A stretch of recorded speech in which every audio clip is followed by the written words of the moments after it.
Worst case scenario, no? Yung tubig mo, nakakuha tayo ng hindi magandang supply. Worst case. Ayun. Tubig alat yung nakuha natin. How could we resolve that? Kasi tubig alat yan. Hindi kaya ng 9 yun. So, ang kaya, yung 10. Sir, yung 10 po, ininvento ko po yan. Ako po mismo ang gumawa niyan. Yan po, dinisign ko talaga pang tubig dagat. The more na mas efficient yung machines, the more na mas mabilis ang ROI. Yung revenue mo, mas malaki. Tapos, sa negosyo natin, kapag mabilis mag-product, mas mabilis ka mag-deliver. Mas mabilis mag-deliver, mas malaki kita. Ang mindset ng mga hindi negosyante mag-isip niyan, 30 pesos sa kabila, matipid yung sa akin, naka-solar ako and whatsoever, 20 ako. Maling mindset. Mali yun for me. Bakit? Sana yung pinakamalayong yung service nyo na? Yung na-installed namin, sir. Pinakamalayo siguro, US? Yes, supply ako sa Amerika. In 2 years time na ginamit nila yon, sir. Yung makina ko lang yung gumagana hanggang ngayon. Yung gamit sa US Sirana. Hindi nyo inabutan kanina dito, kakaalis lang. Taga Leyte. Bumili siya ulit ng machine kasi malakas pa yung water station niya. Naikwento ko lang kasi masaya ko kasi hindi siya nagkamali ng investment niya. Kasi hindi siya bibili ulit kung palpak.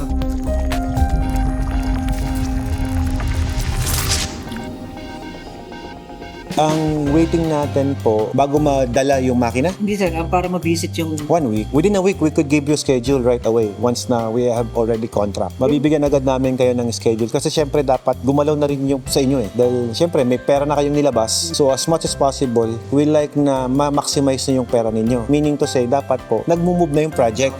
Kasi pag hindi nag-move, sayang yung pera. yes sir. Baka mamaya yung iba nag-loan sa bangko, umi-interest yun, o di kawawa naman yung tao. Alam mo yun? We know that. Kumbaga, mayroon nga iba, nag-renta na ng pwesto eh. So, kailangan ng mag-operate as soon as possible. Kunyari, nag-reserve kayo ngayon, that is Friday na ngayon, reservation. And then next week, expect our site visitation Yung project. site visitation mo, 1 day lang yun, di ba? Yes, sir. Hindi naman kailangan ng matagal din, sir. Okay. And technically, sir, kapag nag-reserve kayo, we will give you right away the building layout. So, actually, masusundan nyo na agad. You can start it right away eh. Kasi may layout na kaming ibibigay sa inyo. Titas ba sir yung kwan? Yung tubig niya pa? We will test that once na we already have our commitments. Kasi ganito yan, sir. Kahit may dala ka ng water sample ngayon, we didn't know. May proper na pagkuha. Kumbaga, may verify pa rin kami, sir. Although meron kayong dinala sa amin, on the site inspection, we will still do verify lang. Pero, syempre, basis na rin namin yung binigay ninyo. Pero, sigurista rin kami. Since we already there na, so we will get another sample for you and then we will test it again. May So, mga chemical pa bang inihahalo dyan pag ano? we don't do that. Walang chemicals, yes. Magkano ba difference yung 10 sa kanan? Okay, the price difference is nasa 200,000 lang eh. Maganda pa rin yung 10. Of course. Kumbaga sa ganito yan, value for your money, good na diretso na sa 10. Kasi ganito po yan, worst case scenario, no? Yung tubig mo, nakakuha tayo ng hindi magandang supply. Worst case. Ayun. Tubig alat yung nakuha natin. How could we resolve that? Kasi tubig alat yan, hindi kaya ng 9 yun. So, ang kaya, yung 10. So yung 10, kahit gano'n ka kwan yung tubig, Sir, kanyang ikwan. Yung 10 po, ininvento ko po yan. Ako po mismo ang gumawa niyan. Yan po, dinisign ko talaga pang tubig dagat. Pang salt water yan. Pero kung bibigyan mo ako ng water source na hindi dagat, gagamitin mo yung package 10 ko sa tubig na fresh, mabibigyan ka ng twice na capacity. Kunyari, ganito yan. Kapag tubig dagat ang bibigay mo sa akin at 10 yung gagamitin ko, syempre, maraming tatapon na tubig. Okay? Kasi sa pag-filter ng dagat, mayroon kami tinatawag na osmotic pressure requirement. So, hindi pwedeng basta din. Kasi kapag sumobra ka sa osmotic o mali yung membrane na nilagay mo dyan, yung tubig dagat lumulusot sa membranes, lumulusot sa filter. So, mainom mo, kumbaga dagat, tumabang lang, umalat-alat, mawala ng konti, naging brackish water yung lasa. So, may tamang pressure, tamang application, so, lahat po yun. So, don't worry, hindi mo kung napapasakitin ng ulo nyo para intindihin yun. We will do that for you. And yun nga, worst case, kaya nung 10. So, ibig sabihin, isang bili ka lang. Ngayon, good thing sa Isabela, hindi pa masyadong pangit ang water source. Unlike San Fernando La Union, maalat na yung mga tubig dyan.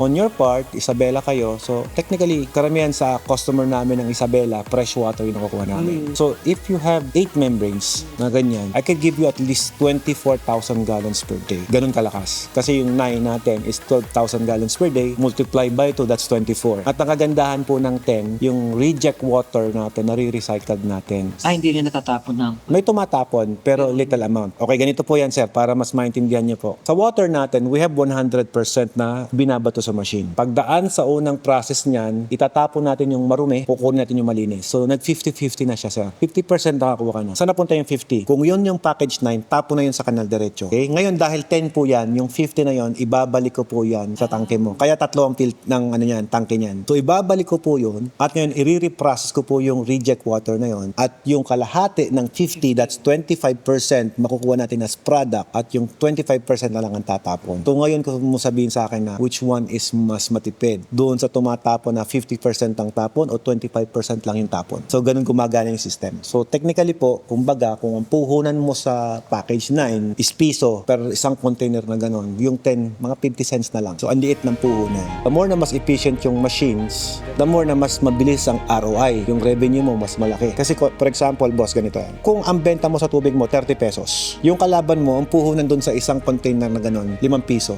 Ikaw 50 cents lang, di ba? So technically, kahit mag-25 ka, pares lang ng kita kayo. Mas mura ka pa. Pero I don't recommend na magbaba ka ng presyo. Sa negosyo natin, hanggat maaari, ang ganda ng makina mo, boss eh. Ganda-ganda ng makina. Tapos ibabagsak mo serbisyo mo. Wag. Hanggat maaari nga, itaas mo yan eh. Kasi kaya niyang mag-produce ng mas mabilis na product. Tapos sa negosyo natin, kapag mabilis mag-product, mas mabilis ka mag-deliver. Mas mabilis mag-deliver, mas malaki kita. Di ba? Mas marami kang maidi-deliver sa isang araw. So yun ang advantage sa mga yan. Kaya ako lagi ko sinasabi, ako kasi water station owner din ako. Kumbaga, in-experience ko muna yan. Buti nga po kayo, may package 10 na eh. Nung time ko po, wala pa eh. Wala pa yung mga package na yun. 9 pa lang ako noon eh. Pero awa ng Diyos sir, ako naman po nakakapag-produce ng 700 container araw-araw nung panahon ko at 35 pesos. Kasi di ako nagbagsak ng presyo. Even though may price war kami dito. Kasi ang mindset ng mga hindi negosyante mag-isip niyan, 30 pesos sa kabila, matipid yung sa akin, naka-solar ako and whatsoever, 20 ako. Maling mindset. Mali yun for me. Bakit? Kung mo advantage ka, naka-solar ka, malaki makina mo, ibabagsak mo servisyo mo. That is not right way of doing this business. Kasi ang binabayaran sa'yo, pass delivery, pass service, tapos bababa presyo. How do you compensate that? Yung solar mo ba, never na bang masisira? May wala na bang maintenance yan? Wala. Technically, 25 years warranty. Boss, may investment ka pa rin doon. Na supposed to be dapat kumikita yun. Kumbaga, ang mindset ko palagi, kahit akin yung building, dapat nag-renta ako dyan. Di ba? Para masabi kong kumikita ako. Di ba? Kasi yung iba nga nag-renta eh. Lagi ako ganun, na kahit meron akong natitipid, dapat isipin mo pa rin na, pati nga ako, pinapasahod ko sarili ko eh. Kasi manpower din ako. Tama. Ganun pag nagko-compute ako. Yung iba, sabi nila, hindi kumikita. Talagang hindi ka kikita kung mali ang compute mo. Ganun lang naman ang negosyo eh. Kumbaga, dapat po, lahat yan. Kahit nga yung iniinom mo, dapat binabayaran mo yun eh. Di ba? Kasi customer ka din eh. Sana yung ba pinakamalayong yung service nyo na? Yung na-installed namin, sir, mula Tawi-Tawi hanggang Batanes. Pinakamalayo siguro, US? Yes, supply ako sa Amerika. Ilan na yung client natin sa Hawaii? Sa Doha. Ang dami na nun eh. International. Guam, di ba? Sa Guam, 6, 4. Kasi ganito eh, may mga client kami sa Guam, US territory na yun eh.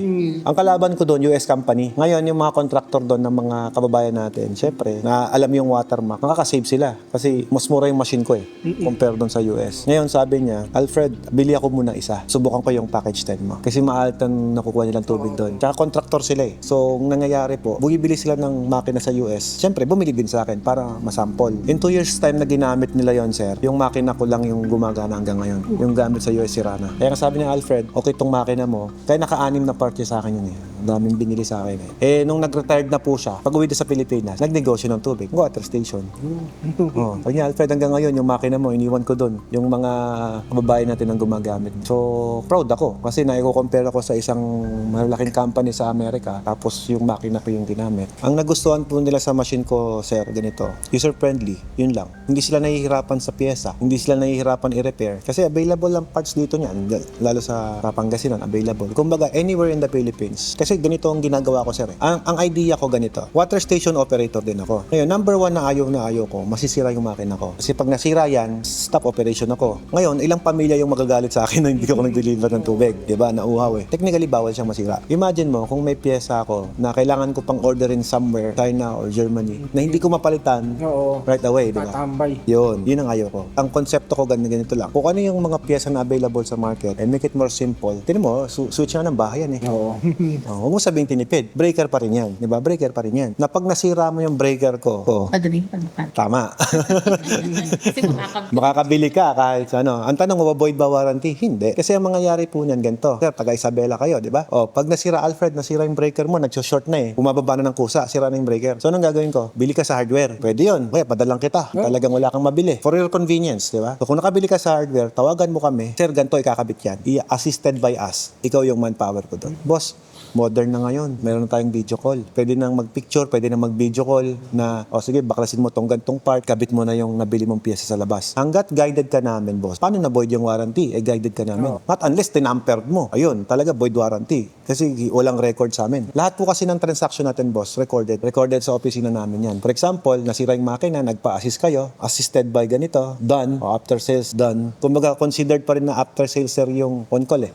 Diba? Na kayo ang gumawa. So, mayroon kaming after sales, i-report po yan sa akin. Okay na. May problema ba sa ganito? Di ba maayos? Sa amin po, ganito lang. Kapag warranty at pasok sa warranty, kahit di na makarating sa amin yung paalam na pasok sa warranty, office nang magde-decide nun. Palit agad ng pyesa yan. Kung talagang pasok sa warranty. Pero kung hindi, yun na.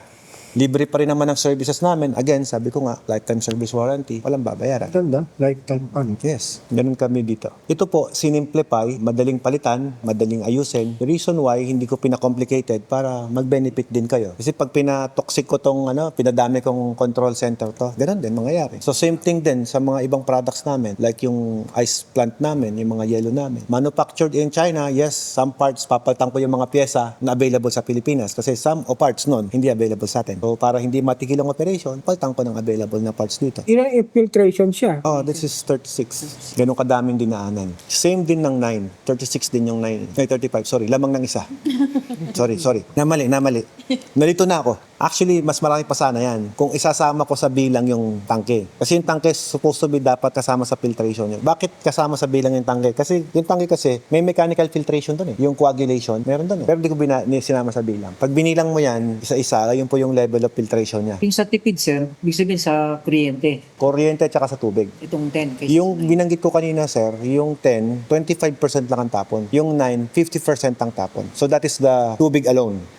Ngayon, sa kuryente naman, dahil mas mabilis yung 10 sa 9, kung 10 oras tumatakbo yung 9 mo, yung 10, 5 hours lang. Kalahati palagi. So imagine mo yung same horsepower na nakakatipid ka ng twice. 20 yung ba sir, yung salvation, then down payments, 325. Pag pumunta yung tauhan mo doon, may gagastusin pa kami doon. Wala. Gusto nyo pa meriendahin, bahala kayo. Oo. Ganun talaga. Siyempre, hospitable tayo mga Pinoy eh. Saan ka sa Isabela, sir? Sa Santa Maria. Santa Maria. Yung nabaling bridge. Ay, doon yun sa inyo. Oo. Yung yung maglag. Yung kinurap yung bridge.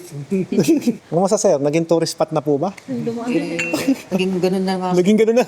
Ganito, kapag kulang ang dala nyo, wala namang problema sa amin. You could do online. Ang importante, may establish nyo yung kontrata. Kasi sa kontrata, ilalagay namin kung magkano yung dinaw ninyo. Diba? Ngayon, kung kulang, bank transfer na lang kayo. Kasi at least may hawak na po kayong kontrata. Magkano ba dala mo? 100? Huwag papa. 1,000. Papa. P tsaka F, papa. Gusto nga ni papa na mag-start na.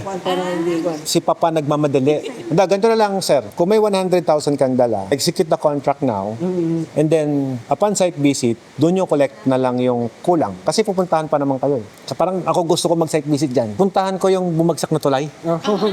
Magpa-picture. Pa makapunta sa parting Hindi pa. Nakapunta ako doon. Pero siyempre, gusto ko bisitahin yung bumagsak na tulay. Ano bang sitwasyon? Wala na. Yung mga flood control natin, wala na rin yung budget, no? Samantalang kami, kailangan naming huwag matulog ng ilang araw ang OT ng mag-OT para kumita lang ng ganyan. Pero hindi pa biya. Hundreds of K lang. Pero hindi, hindi ganyan. Kaya nga pangarap ko ng maging, DPWH. Meron po ba kayong kilala doon? Makapag-apply? Nasa US Navy ka, sir, pero nasa Pinas ka nakastay. So, mas masarap dito. Dito sa atin, pangalan nyo sa Facebook. Sir, pasensya ka na, pati Facebook talaga hinihingi namin. Kasi doon tayo magta-transact, sir. Yung lahat ng picture, lahat ng videos, we will send it there. Ang nangyayari po kasi dyan, di ba meron kayong mga conversation, magiging record din namin yung Facebook. Tapos, yung conversation po na yon, di ba may mga videos kaming sisend sa inyo. For example, Alfred, paano ikabit tong yung ganitong wire? So may mga transactions doon na nire-record din namin. Para kahit yung agent mo nagpalit na, Meron kang record. may reference, may iba backtrack kami. Walang lusot. Kaya Facebook talaga yung hinihingi ko, sir. Facebook, Viber, WhatsApp, pwede. Kapag pangbahay, marami kaming klase. Kasi kahit pangbahay po yan, dinidesign ko pa rin. Kasi may mga bumibili na pambahay, sir, na basta sasalpak lang. Tapos after few months, hindi nagagana. Yung sa akin, gusto ko, kapag bumili ka sa akin, isang beses lang. Kasi ang pambahay, sir, kahit sabihin mo sa akin na, ay, ito, pambahay lang to. Pero, gaano kadami nakatira sa bahay? Gaano ka ba kalakas gumamit ng tubig? Ano po ba ang requirement Yung nakita ko ninyo? sa'yo, sir, sa vlog, yung sa mismo sa yung maliit lang. Yung Yan po ba? Yung ganyan? sa lababo lang siya.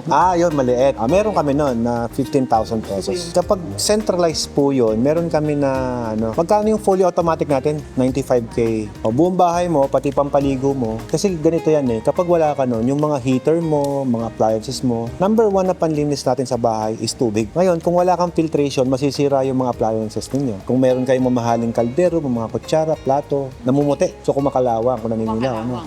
So, yun, pwede namin tanggalin yun. Tapos, yung sink ninyo, hindi siya manilaw. Ano yun, nag-hire pa kami ng karpintero na ito. Kung kaming gagawa. Ang sistema po nun, sir, ganito. Buong bahay mo, mayroon kaming filtration na ganun, yung parang oxygen na malaki na yan. So, installed po namin yan. Pero we have to compute yung tubig na i-filtered namin.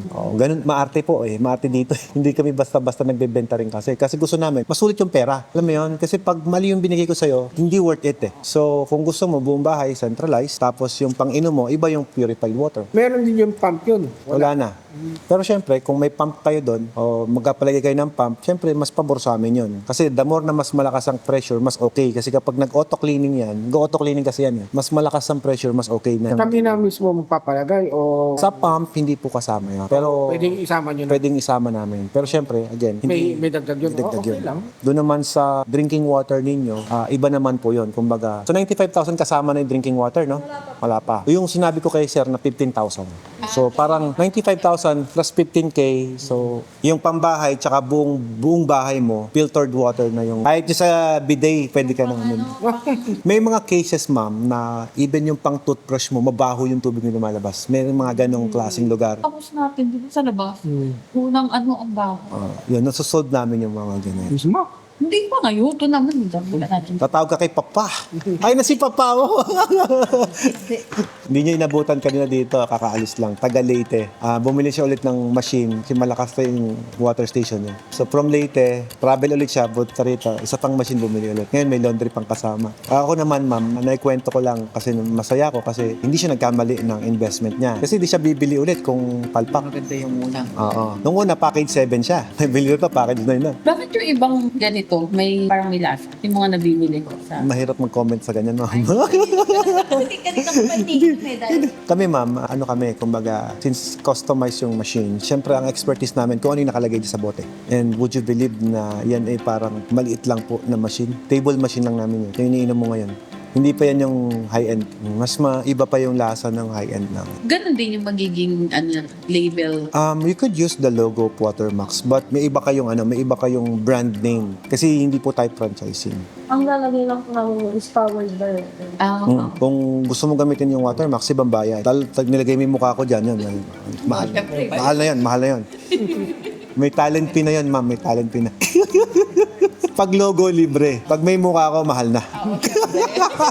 Tatawagan niyo si... Saan sa USA, Papa? Sa Riverside. Riverside. Doon nagtrabaho din ng dad ko Sa Tujunga, California yan, di ba? Buti nga po yung anak ninyo, nag-iisip ng trabaho yung iba dyan, hindi nag-iisip na magnegosyo o magtrabaho. So kung yung initiative na yon mawawala. Dapat yun po yung suportahan natin Kaya nga tuloy matagal na yung sinasabi to. Pero Tagal na siyang nag-ano sa'yo. Matagal lang nanonood. Napanood siguro sa vlog ko na huwag ka muna bumili ng big bike, di ba? Napanood siguro niya yun. Kasi sabi ko, instead ng big bike ang bibilin mo, bili ka muna ng negosyo. Kasi yung negosyo ka yun yung magbibigay sa'yo ng pambili ng big bike. At saka syempre, pag may big bike ka na, mahirap yung maintenance, Brad. Tapos wala kang negosyo. So kailangan mo ng pang-maintenance sa big bike mo. Baka isang change oil lang, brother. Sa isang big bike ko, nag-18 mil lang isang change oil ko Tension lang. It's not about lang is filter, service, air filter. Yun ang binabayaran mo doon. Madami ng water station ngayon sa lugar ninyo, sa katakte. Mahirap na lumaban dyan kapag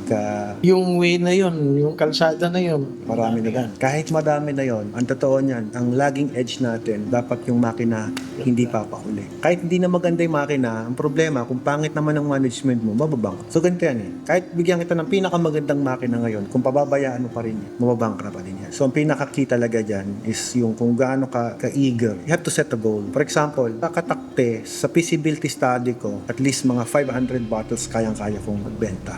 I believe mas maraming tao doon sa katakte compare dito. Oo, kasi parang baryo ito eh. Sakit na magsalita, sir.